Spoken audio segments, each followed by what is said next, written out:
We live in a world obsessed with greatness, but utterly confused about how to achieve it. The myth of overnight success, viral fame, and innate talent dominates our cultural imagination, selling the lie that mastery is a spark of genius rather than a slow, deliberate burn. The truth is far less glamorous, far more radical.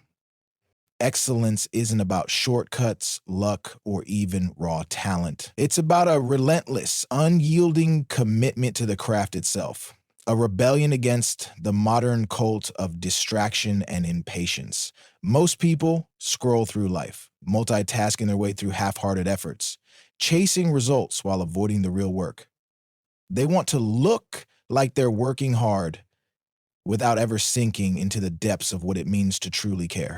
This disconnect isn't just a productivity problem, it's a philosophical crisis. Ancient traditions understood mastery as a moral virtue, a way of being. The Greeks called it arete, excellence as an expression of one's soul.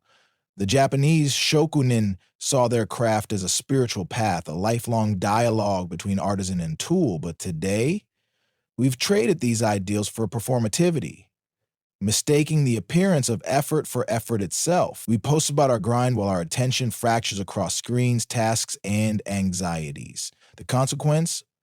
A culture of fragile expertise, where people build castles on sand, impressive at a glance, but doomed to collapse under the slightest pressure.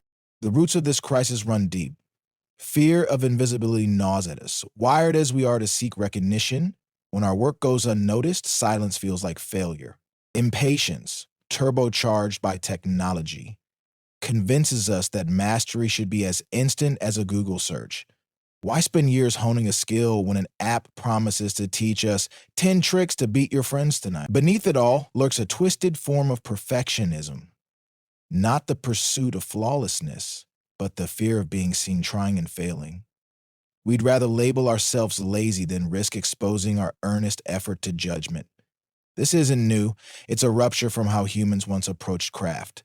Medieval apprentices spent a decade mastering basics before creating original work. Hokusai, the artist behind the Great Wave, painted 30,000 pieces in obscurity before creating the one that shook the world. These traditions recognized a truth we've forgotten. Mastery is not a destination, but a relationship.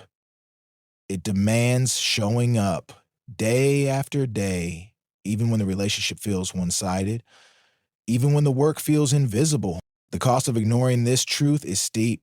We've created a world of paper-thin achievements, entrepreneurs scaling hollow startups, musicians memorizing pieces without internalizing rhythm, writers chasing trends instead of voice. Worse, we've robbed ourselves of joy. Studies on flow states reveal that happiness lies not in outcomes, but in total absorption in the task. Fixating on results turns work into a prison. Loving the process sets it free. A chef obsessed with Michelin stars suffocates, while one who finds solace in the sizzle of a pan discovers artistry. Legacy 2 erodes. Hokusai's wave wasn't a fluke, it was the culmination of a lifetime spent sharpening fundamentals. Today, we're surrounded by people chasing their great wave on day one, only to quit when the applause doesn't come. The rebellion against this cycle starts with a paradox. To do anything exceptionally well, you must first stop trying to be exception. Mastery isn't about climbing a mountain, it's about becoming the mountain, layer by sedimentary layer, through tectonic patience. Respect is the first act of rebellion. Not the passive kind, but the ritualistic, deliberate care of a Japanese tea ceremony, where every fold of the cloth, every pour of water is an act of reverence. Apply this to your craft. Write code as if it will outlive you. Teach each lesson as if it's your last. This mindset transforms the mundane into the sacred, building what psychologists call grit and philosophers call care. The essence of being alive in your work. Tiger Woods' comeback wasn't built on secret techniques, but on returning to putting drills he'd done as a child. Chef Giro dreams of sushi not because he craves fame, but because he's spent decades massaging octopus to perfect its texture. The basics aren't a starting point, they're the foundation of infinity. Modernity urges us to think outside the box, But mastery thrives inside constraints. Picasso mastered realism before inventing cubism. The Beatles played 8-hour sets in grimy bars before revolutionizing music. Limits aren't cages, they're launch pads. The final rebellion is falling in love with repetition, not the mindless kind, but the mindful return to the same task, like a monk in meditation. Boredom becomes the gateway to flow. Neuroscience shows that repetition myelinates neural pathways, turning effort into intuition, but only if you're fully present. A pianist texting while practicing scales won't improve. A writer revising a sentence 50 times with focus will. This is the alchemy of mastery, transforming leaden repetition into golden instinct. It mirrors the Buddhist concept of samu, finding enlightenment in sweeping floors or chopping wood. The 10,000th brushstroke matters as much as the first. The 100 sales calls as vital as the debut. Mastery isn't a solo journey, it's a love story between you and your craft.